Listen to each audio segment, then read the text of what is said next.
할렐루야. 우리 옆에 분들과 서로 좀 문안할까요? 주님의 이름으로 사랑하고 축복합니다. 저를 보지 마시고 옆에 계신 분들을 한번 좀 보세요. 눈을 한번 마주치시고 저를 보지 마시라니까요. 보시고 자, 서로 눈을 마주치시고 지금 그리고 저 사람이 도대체 무슨 생각을 하고 있나 한번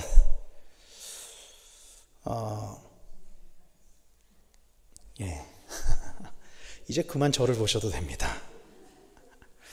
우리 속담에 이런 속담이 있어요. 10길 물속은 알아도 한 길 사람 속은 안다? 모른다.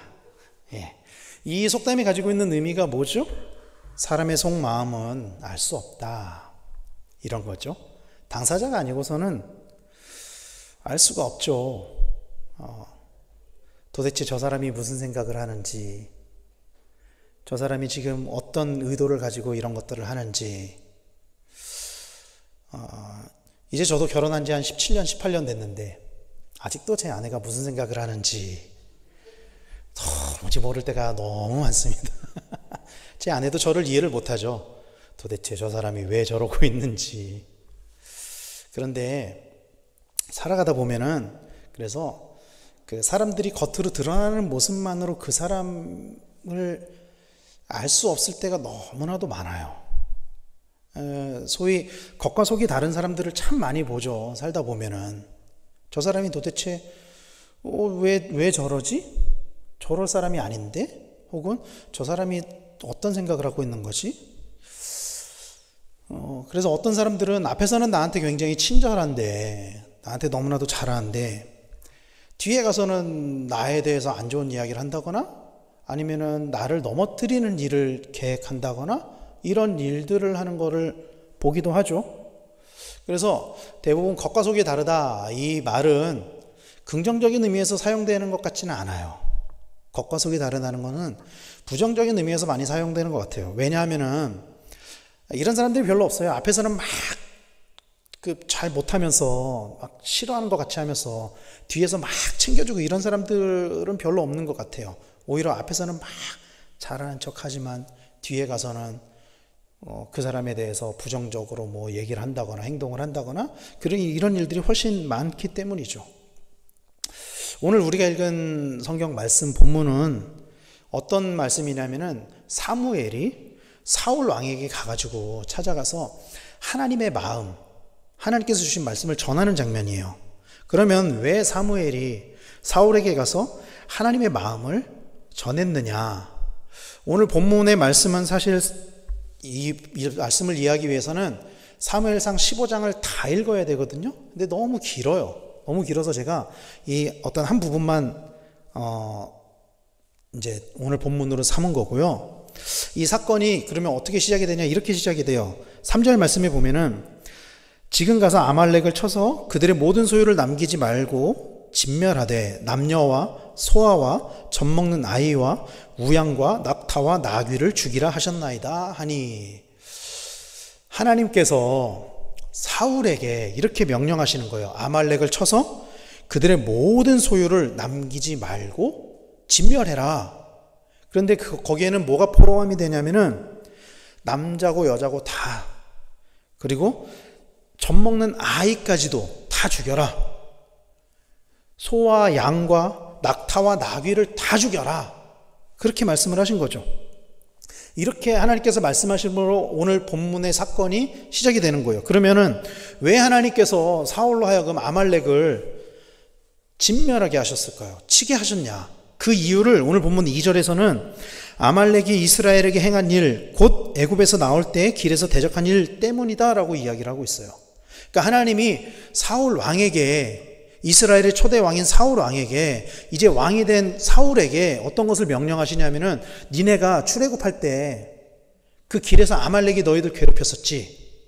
그러니까 이제 그놈들을 다 죽여버려라. 그렇게 명령을 하시는 거죠.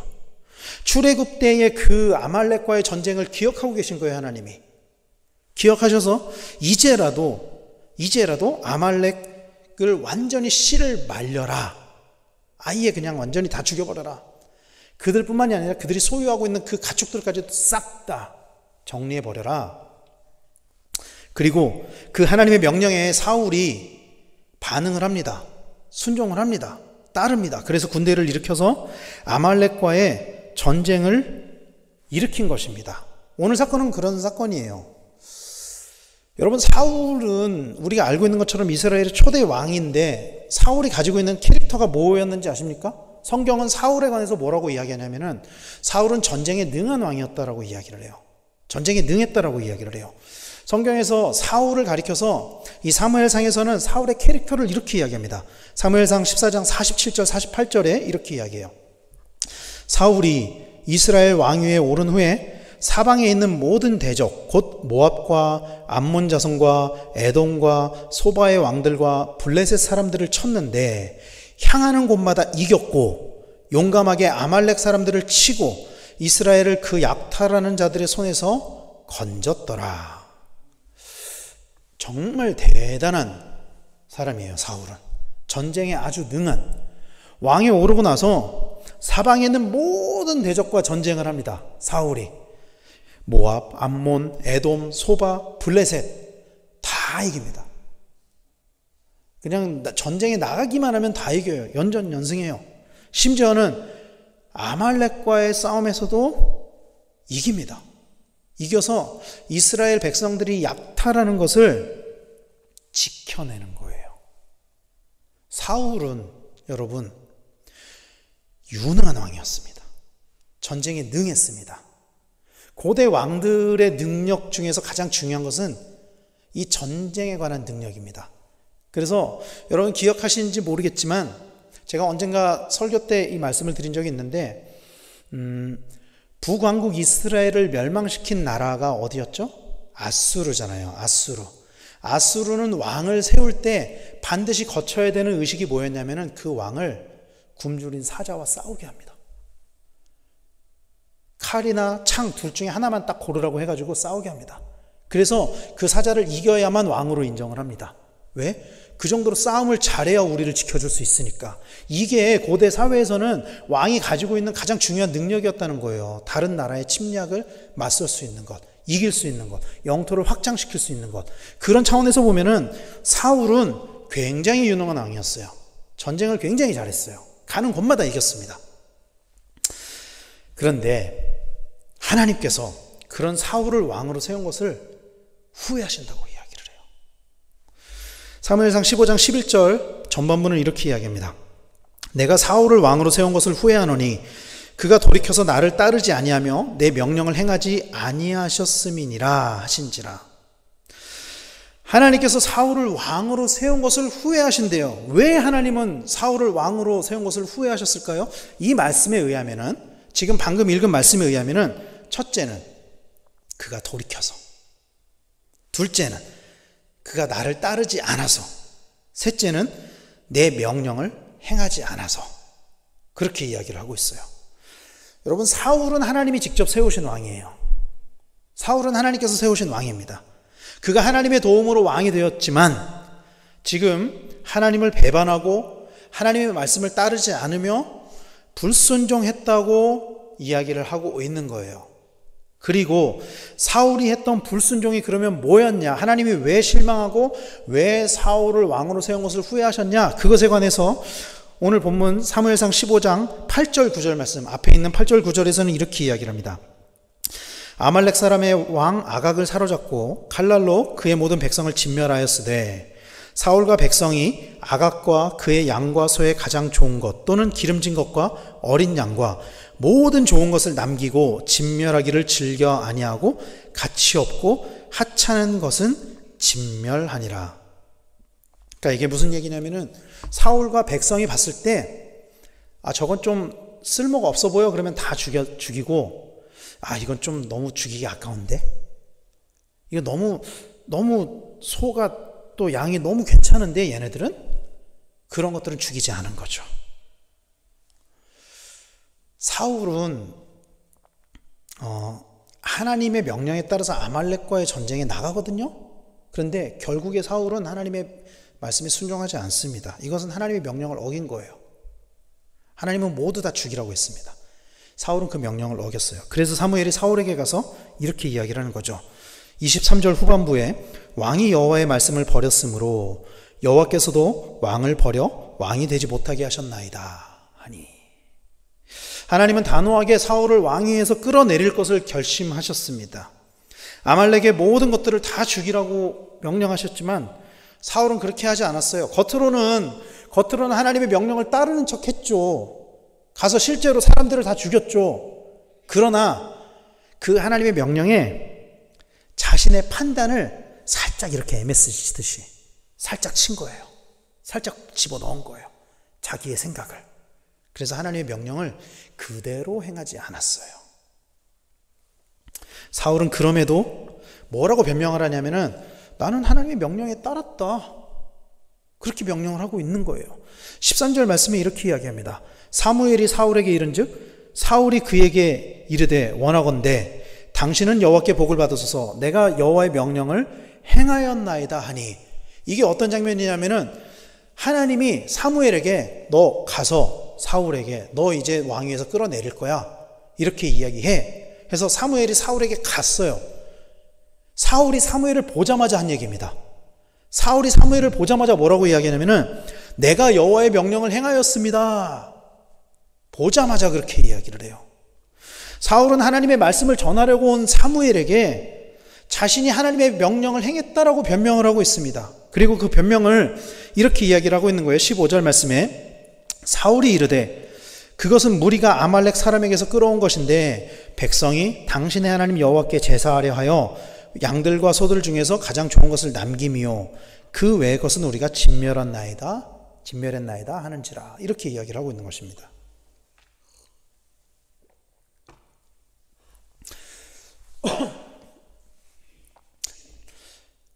이 15절 말씀은요, 여러분, 이 15절 말씀을 유심히 보면은 우리가 생각해야 될 포인트들이 있어요. 아주 중요한 포인트들이 있습니다. 첫 번째는 사울이 변명한 내용이 이것이었죠. 백성이 당신의 하나님 여호와께 제사하려 하여 양들과 소들 중에서 가장 좋은 것을 남겼습니다. 이렇게 변명을 하고 있거든요. 첫 번째는 사울이 변명한 것 중에 우리가 생각해 봐야 될 것은 이것이 하나님께 제사하기 위해서 남긴 것이다 라고 변명하고 있는 거예요. 사울은 사무엘에게 이 양들과 소들 중에서 좋은 것을 남긴 이유에 관해서 그것을 하나님께 드리기 위함입니다. 이렇게 변명하고 있어요. 왜? 하나님은 흠이 없는 제물을 받으시니까 우리가 흠이 있는 거는 싹 다 죽이고 흠이 없는 것은 하나님이 기뻐 받으실 거니까 그것은 우리가 남겼습니다. 이렇게 이야기를 하고 있는 거예요. 그런데 이것은 제사의 참된 의미를 모르고 하는 이야기죠. 하나님은 모든 제물을 받으시는 것이 아닙니다. 하나님은 마음이 들어간 참된 제물만 받으시는 분이에요. 아모스서에 보면은 당시에 이스라엘이 하루에 3번씩 제사를 드렸다고 이야기를 해요. 그런데 하나님이 그 제사를 기쁘게 받지 않으셨어요. 여러분 기억하십니까? 창세기 4장에 보면은 가인과 아벨의 제사가 나오죠. 가인은 곡식을 하나님께 바쳤고 아벨은 양을 하나님께 제물로 바쳤습니다. 그런데 하나님이 누구의 제물만 받으셨죠? 아벨의 제물만 받으셨습니다. 그 어린 양만 받으신 거예요. 곡식은 받지 않고. 왜 그랬을까요? 하나님이 육식을 좋아하실까요? 고기가 맛있어서? 아니죠. 그런 게 아니죠. 그런 게 아닙니다. 훗날 레위기의 제사에 관한 규정을 보면은 하나님이 그 동물만 제물로 받지 않으세요. 하나님이 곡식도 제물로 받으시거든요. 하나님은 제물보다 그 안에 담겨져 있는 마음을 받으시기 때문에 가인의 제물을 받지 않으신 것입니다. 그 마음을 받으시기 때문에 아벨의 제사만 받으신 거예요. 그 중심을 보시기 때문에 그 아모스서에 나오는 그 수없이 드리는 그 제사를 받지 않으셨다라는 것입니다. 사울은 제물의 겉모습만 보고 이거 정말 좋아 보이는데 하나님 기뻐 받으시겠네.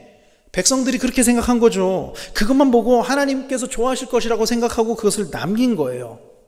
여러분, 이것이 사울의 진심이고 아니고를 떠나서 그걸 배제하고라도 적어도 이 변명이 사울의 진심이라고 쳐도, 그러니까 정말로 이건 정말로 내가 하나님께 바쳐야 되겠다 그랬다고 할지라도 사실 이 재물은 하나님이 처음부터 애초에 받지 않으시겠다고 하신 거예요. 다 죽이라고 하신 거예요. 그것 중에 좋은 것을 남기라고 하신 적이 없습니다.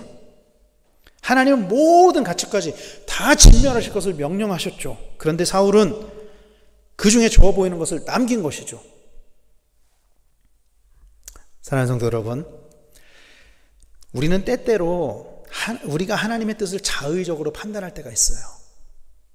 우리가 스스로 하나님의 뜻을 자의적으로 해석할 때가 있어요.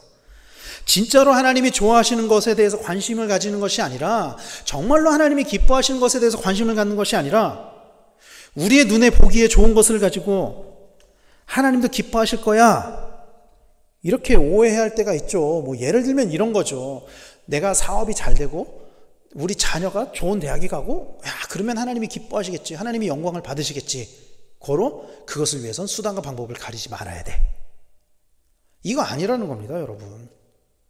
때로는 우리가 어떻게 생각하냐면은 그런 것들이 하나님의 뜻이라고 스스로 합리화해서, 나는 물론 다른 사람들에게도 그런 것들로 인해서 정죄하고 상처를 주기도 해요. 하나님의 뜻에 대해서 자의적으로 판단해서 내가 스스로 정해버리는 거예요. 하나님은 이런 뜻을 가지고 계셔. 사랑하는 성도 여러분, 하나님은 인격적이신 분이기 때문에 우리가 하나님의 뜻을 스스로 판단할 수 없습니다. 우리가 스스로 하나님의 뜻을 판단할 수 없어요. 물론 말씀을 통해 우리에게 말씀하시는 일반적인 하나님의 뜻, 예를 들면 하나님이 도둑질하는 것을 기뻐하지는 않으실 거 아니에요. 이런 건 너무나도 명확한 말씀을 통해서 드러나는 하나님의 뜻이죠. 그러나 우리의 삶의 문제에 있어서 개개인마다 다 다른 그 삶의 상황 속에 있어서 하나님의 계획하심은, 하나님의 음성을 듣지 않고서는 우리가 무엇이 하나님의 뜻인지 정확히 규정할 수 없다라는 거예요. 하나님이 명확하게 우리에게 말씀해 주시기 전까지는 이것이 정말로 하나님의 뜻인지 아닌지 우리가 100% 판단할 수 없다라는 것입니다. 그런데 우리는 스스로 판단하고 스스로 결정하고 그것이 하나님의 뜻이야 라고 때때로 이야기하고 있지는 않느냐는 거예요. 사울이 그런 것처럼 우리도 그러지는 않느냐는 것입니다. 사실 이런 경향은 제가 보니까 나이가 어리면 어릴수록 더 심해지는 것 같아요. 이 대한민국 사회에서. 요즘 청년들이나 청소년들 보면은요, 여러분, 말씀을 읽어도 말씀을 통해 하나님의 음성을 듣기보다 어떤 사고를 더 많이 가지고 있냐면은, 내 뜻이 옳아, 내가 결정한 게 옳은 거야, 그렇게 생각하는 경향들이 점점 짙어지는 것 같아요. 어리면 어릴수록. 말씀을 통해서 하나님의 음성을 듣고 하나님의 뜻을 알고 거기에 순종하는 것이 아니라, 말씀을 듣고 그게 무엇을 이야기하는지도 알지만, 말씀을 듣지만 나한테는 하나님이 그렇게 말씀하지 않아, 나는 내가 하고 싶은 대로 하고 싶어, 그게 하나님이 기뻐하실 거야, 이렇게 결정한다는 거예요. 그리고 문제는 이런 것들이 아주 어린 세대뿐만이 아니라 갈수록 요즘 세대들까지, 어른 세대들까지도 그렇게 바뀌어가고 있다는 거예요. 우리가 오랫동안 신앙생활을 하면서 과거에는 하나님의 뜻을 듣고 알게 되면 순수하게 순종했던 것들에 반해서 갈수록 그런 모습들이 사라져가고 있다는 거예요. 우리 안에. 사랑하는 성도 여러분, 하나님의 뜻을 알기 위해서 하나님의 음성을 구하는 우리 성도님들이 되시기를 바랍니다. 우리 스스로 판단하지 마시고요, 여러분, 하나님의 음성을 듣기를 구하십시오. 그리고 조용히 기다려보세요. 하나님이 어떤 거를 말씀하신지 우리한테. 여러분, 오늘 본문을 보면은, 그런데 사울은 하나님의 뜻이 무엇인지 분명하게 알고 있었어요. 사실 분명하게 알고 있었다고요. 그런데 그 하나님의 뜻을 알고 있었음에도, 들었음에도 하나님의 뜻을 자의적으로 해석해가지고 하나님의 명령에 순종하지 않은 거예요, 사울은. 오늘 말씀에서. 그래서 사무엘은 사울이 스스로 이렇게 변명했잖아요. 나 하나님의 뜻에 순종했습니다, 이렇게 변명했음에도 불구하고 왕이시여 당신은 순종한 것이 아닙니다라고 분명하게 이야기하고 있어요. 우리가 알고 있는 너무나도 그 유명한 말씀, 22절 말씀 우리가 같이 한번 읽어보겠습니다. 시작. 사무엘이 이르되 여호와께서 번제와 다른 제사를 그의 목소리를 청종하는 것을 좋아하심 같이 좋아하시겠나이까.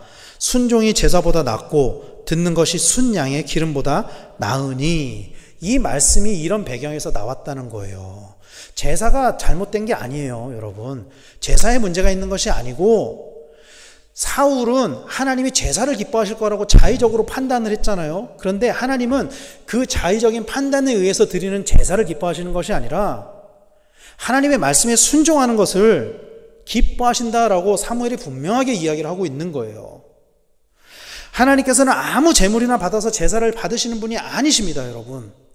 그냥 제사만 드린다고 다 기뻐하시는 게 아니라는 거예요. 예배만 드린다고 다 기뻐하는 것이 아니라는 거예요. 불의한 곳에 가서 드리는 예배를 하나님이 기뻐하시겠습니까, 여러분? 아니죠. 하나님이 기뻐하시지 않는 제사도 있다는 거예요. 하나님 기뻐하시지 않는 예배도 있다라는 거예요. 받으시지 않는 예배도 있다라는 거예요. 자의적으로 우리가 예배만 드리면 하나님이 기뻐하실 거야 라고 생각할지 모르겠지만 그렇지 않다라는 것입니다, 여러분. 하나님께서는 아무 제물이나 받아서 아무 제물이나 드리는 그 제사를 기뻐하시는 분이 아니에요. 심지어는 좋은 제물로 드리는 제사보다도 순종을 기뻐하시는 분이라고 사무엘은 이야기를 하고 있습니다. 사울의 잘못은요, 하나님의 뜻을 알았음에도 순종하지 않은 것입니다. 자기는 순종했다라고 이야기를 하지만 하나님의 관점에서 보면은 그것은 순종한 것이 아니었던 거예요. 퍼센테이지로 따지면은 하나님의 말씀이 100%였다면 어쩌면 사울의 순종은 한 90%는 될지도 몰라요. 그러나 그 10% 때문에 사울은 불순종한 사람인 거예요. 존 비버의 순종이란 책에 보면은 99%의 순종은 순종이 아니라고 이야기를 해요. 그 1%의 불순종 때문에. 순종은 여러분 100%여야 되는 것입니다. 하나님은 100%의 순종을 기뻐하시는 거예요. 99%의 순종을 기뻐하시는 것이 아닙니다. 사랑하는 성도 여러분, 우리 스스로 하나님의 뜻을 판단하고 왜곡하지 마시기를 바랍니다. 그리고 우리가 하나님의 음성을 듣고 하나님이 주신 마음을 통해서 하나님의 뜻을 알았다면 100% 순종하시는 우리 성도님들이 다 되시기를 간절히 축원합니다. 두 번째 생각해 봐야 되는 것은요, 여러분, 이것이 백성들과 상의해서 결정한 것이라는 거예요. 사울이 이거 혼자 결정한 게 아니고 백성들이랑 상의를 한 거예요. 사울이 하나님의 명령에 불순종한 이유는요, 백성들의 여론이었습니다. 보니까 백성들이 이건 좀 좋은데 죽이지 맙시다. 왕이시여, 죽이지 말고 이거는 좀 하나님께 우리 제사로 제물로 드리면 어떨까요? 이렇게 이야기를 하고 있는 거죠. 사실 백성들의 이야기를 듣고 해결해 주는 것은요, 여러분, 백성들의 입장에서 보면 아주 좋은 왕이죠. 민심을 듣고 청종하고, 왜 좋은 왕이죠? 오늘날에도 국민들의 민심을 듣고 따르는 지도자가 좋은 지도자인 건 너무나도 자명한 일이잖아요. 국민들이 원하는 것을 하는 것.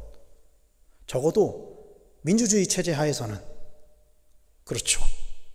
그런데 여러분, 이스라엘은 민주주의 국가가 아닙니다. 이스라엘은 민주주의 국가가 아닙니다. 이스라엘의 진정한 왕은 사울이 아니라 하나님이십니다. 이스라엘의 진정한 주권은 백성이 아니라 하나님께 있습니다.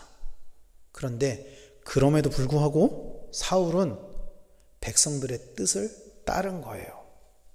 하나님의 확실한 명령이 있었음에도 불구하고. 그러면 왜 사울이 백성들의 뜻에 따랐을까요, 여러분? 전쟁은요, 여러분, 오늘날에도 그렇지만 과거의 전쟁은 막대한 재정과 인력이 들어가는 일입니다. 전쟁은. 그래서 전쟁에 지는 나라는 전쟁이 끝난 다음에 막대한 배상금을 치러야 되고, 그것 때문에 나라가 망하기도 해요. 그 배상금 때문에. 반면 이기는 나라는 그 배상금을 받아서 전쟁에서 입은 피해를 복구하고, 또 전쟁에 나가서 수고한 사람들에게 그것을 수고비로 주기도 하고, 그런 거죠. 그래서 전쟁에서는 뭐가 반드시 있어야 되냐면은 이긴 쪽에서는 반드시 전리품을 챙겨야만 해요. 반드시. 전쟁의 대가가 있어야 된다는 거예요. 전쟁에 참여한 백성들에게. 이 전리품은 당시에 전쟁에 동원된 백성들에게는 이 전리품이 동기부여고 이것이 당연한 대가였어요. 백성들에게. 그래서 백성들이 전리품을 요구하는 것은 사실은 너무나도 당연한 거였어요. 우리가 그만큼 수고를 했으니까, 목숨 걸고 가서 싸웠으니까 당연히 우리에게 대가를 줘야 되지 않느냐. 이건 너무나도 당연한 권리죠. 그런데 문제는 하나님이 그 전리품을 챙기지 말라고 하신 거예요. 다 죽이라는 것은 전리품을 챙기지 말라는 거예요. 이거는 하나님의 뜻과 백성의 요구가 다른 거예요. 이 사이에 갈등이 생긴 것입니다. 괴리가 생긴 겁니다. 그 사이에서 사울은 스스로 생각하기에 절면해법을 찾아낸 거예요. 어떻게 보면은 하나님의 뜻도 따르고 백성들의 요구도 채워주고 나쁜 것은 다 죽이고 좋은 것만 남기자. 그래서 그것들 중에 일부는 하나님께 제물로 바치고 또 백성들에게 나누어 주자. 그러면 백성들도 민심이 요동하지 않을 거고, 그러면 하나님도 만족하시겠지. 이 정도는 이해해 주시겠지. 그래서 이 전쟁을 통해서 자기 인기가 올라가고 자신의 왕위가 더 굳건해질 것. 어쩌면 사울이 기대했던 것은 이런 것들일지도 몰라요. 그런데 사울이 간과한 게 있습니다. 사울을 왕으로 세운 것이 백성이 아니라 하나님이었다는 거예요. 사울은 투표로 왕이 된 사람이 아니에요, 여러분. 사울은 하나님이 사울을 왕으로 세운 것입니다. 이스라엘의 왕정시대가 어떻게 시작됐는지 여러분 기억하십니까? 이스라엘이 왜 왕을 요구하게 됐는지, 그리고 어떻게 사울 왕이 즉위하게 됐는지 사무엘상 8장에 보면은 사무엘이 늙어서 자신의 다음 사사로, 이스라엘의 지도자가 사사였잖아요.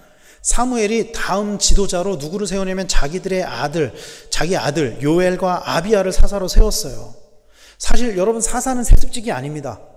사사는 세습직이 아니고 사사가 항상 있었던 것도 아니에요.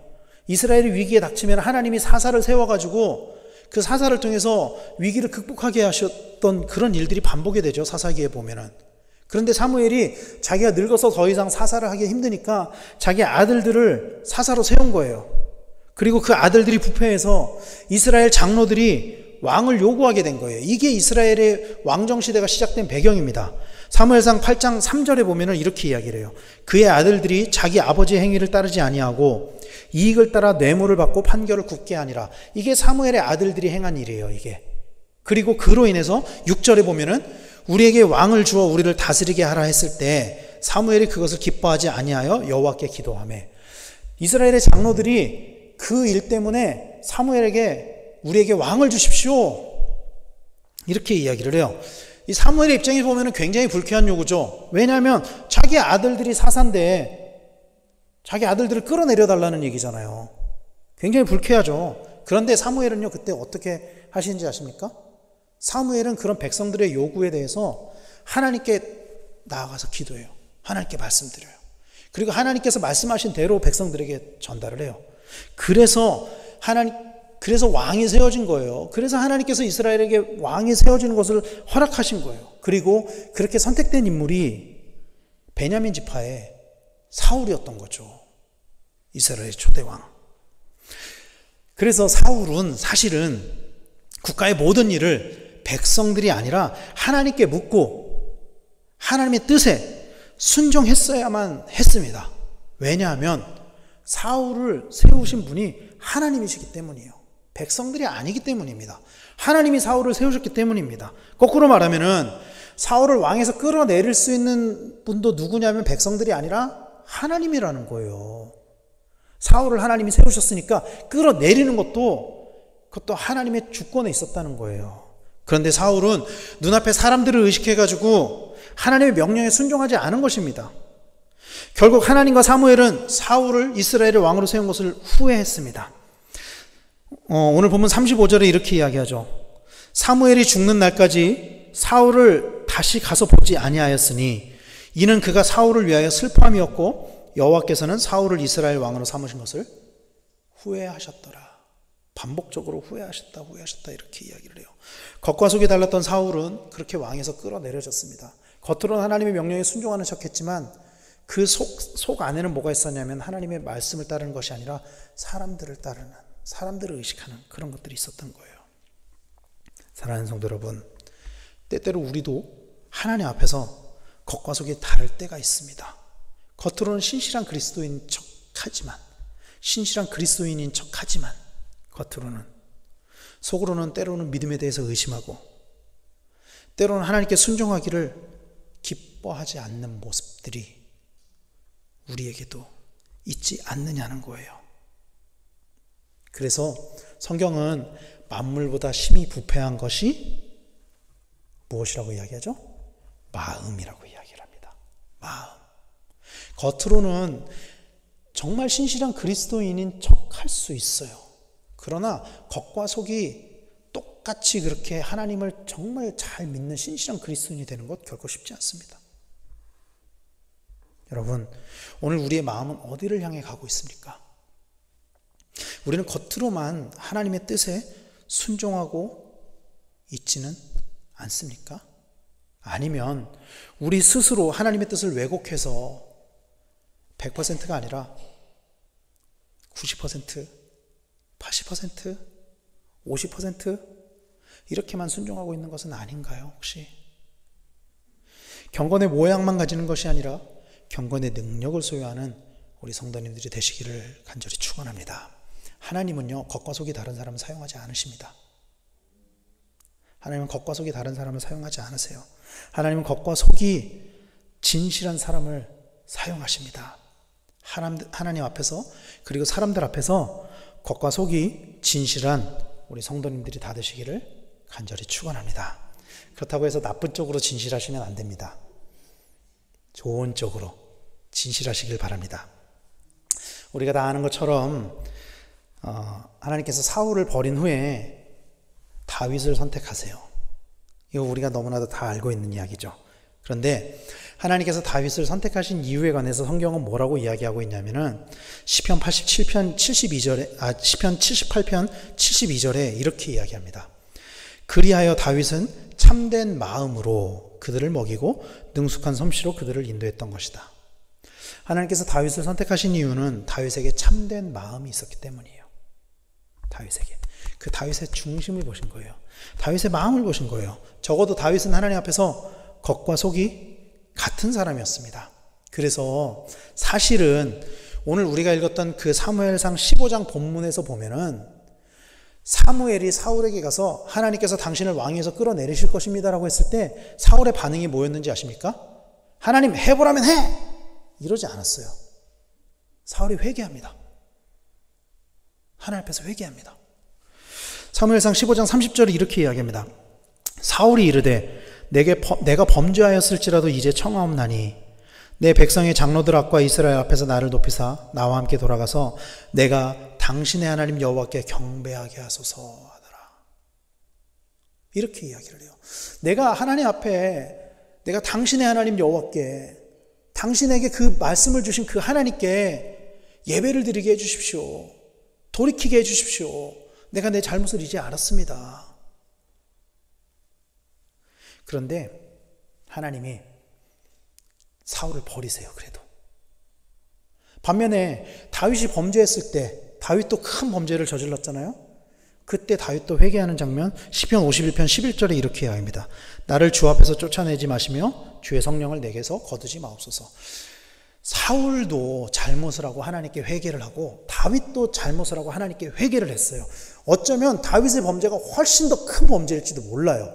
그 범죄의 중대함을 놓고 보면은 다윗은 정말 파렴치한 범죄를 저질렀거든요. 그런데 하나님은 사울의 회개는 받지 않으셨고 다윗의 회개는 받으셨다라는 거예요. 왜? 사울은 겉과 속이 달랐기 때문이에요. 겉으로는 회개한 척 했지만 결국에는 그는 사람들을 바라봤고 하나님을 의지하지 않았기 때문에, 다윗은 겉과 속이 같았기 때문이에요. 다윗은 겉으로도 하나님을 예배하는 사람이었고 속사람도 그 안에 진실된 마음으로 하나님을 예배하는 사람, 하나님을 경외하는 사람이었기 때문입니다. 사랑하는 성도 여러분, 오늘 이 자리에 나와 있는 우리 성도님들은, 또 온라인으로 이 예배에 참석하시는 분들은 아마도 적어도 겉으로 보기에는 저 믿음 좋은 사람들, 수요일에도 예배를 드려, 믿음 좋아 보이죠. 그런데 하나님의 눈에도 그렇게 보일까요? 이게 문제인 거예요. 이게 문제인 거예요. 사람들이 보기에는 예배 많이 참석하고 교회에서 봉사 많이 하고 헌금 많이 하고 그러면은 와, 저 사람은 믿음이 정말 좋아. 이건 사람들의 눈에 보이는 거죠. 근데 하나님의 눈에도 정말 그렇게 보이느냐 하는 것이죠. 그렇게 보인다는 보장이 없어요, 여러분. 이게 문제인 거예요. 이게 어려운 거예요. 왜냐하면 하나님은 외모가 아니라 중심을 보시는 분이시기 때문입니다. 그래서 하나님이 사울을 버리시기로 결심하시고 다윗을 선택할 때 그 다윗을 선택한 기준을 사무엘에게 이렇게 말씀하십니다. 사무엘상 16장 7절에 여호와께서 사무엘에게 이르시되 그의 용모와 키를 보지 마라. 내가 이미 그를 버렸노라. 내가 보는 것은 사람과 같지 아니하니 사람은 외모를 보거니와 나 여호와는 중심을 보느니라 하시더라. 아멘. 이렇게 이야기를 합니다. 우리가 가져야 할 진실한 마음은 하나님의 마음인 줄로 믿으시길 바랍니다. 하나님과 같은 마음을 품는 사람, 그런 사람을 하나님이 기뻐하시는 거예요.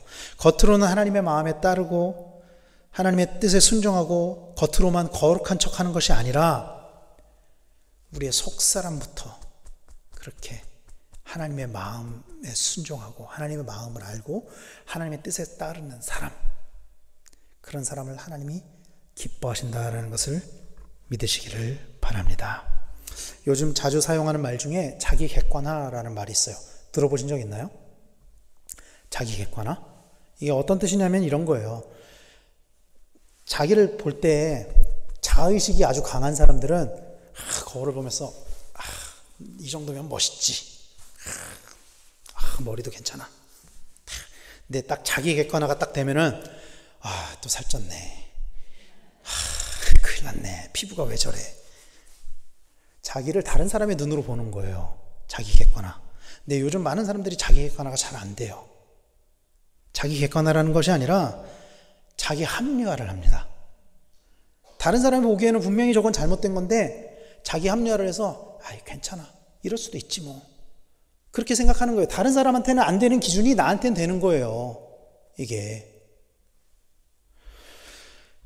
사랑하는 성도 여러분, 우리가 가져야 될 가치는요, 나의 가치가 아니에요. 내 가치를 가지고 나를 봤을 때 나는 괜찮은 것 같아. 나는 믿음이 좋은 것 같아. 이게 아니라 하나님의 눈으로 볼 수 있는 자기 객관화가 우리에게 있어야 돼요.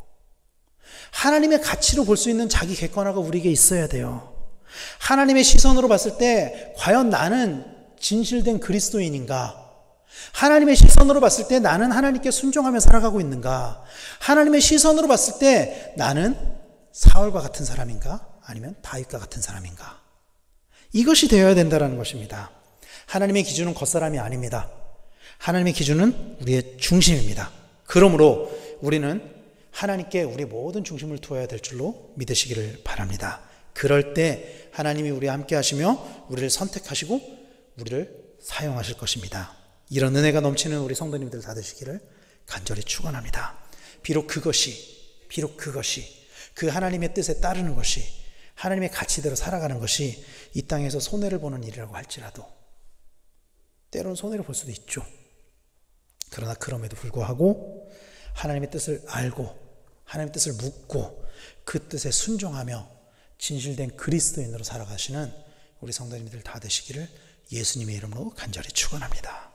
기도하겠습니다.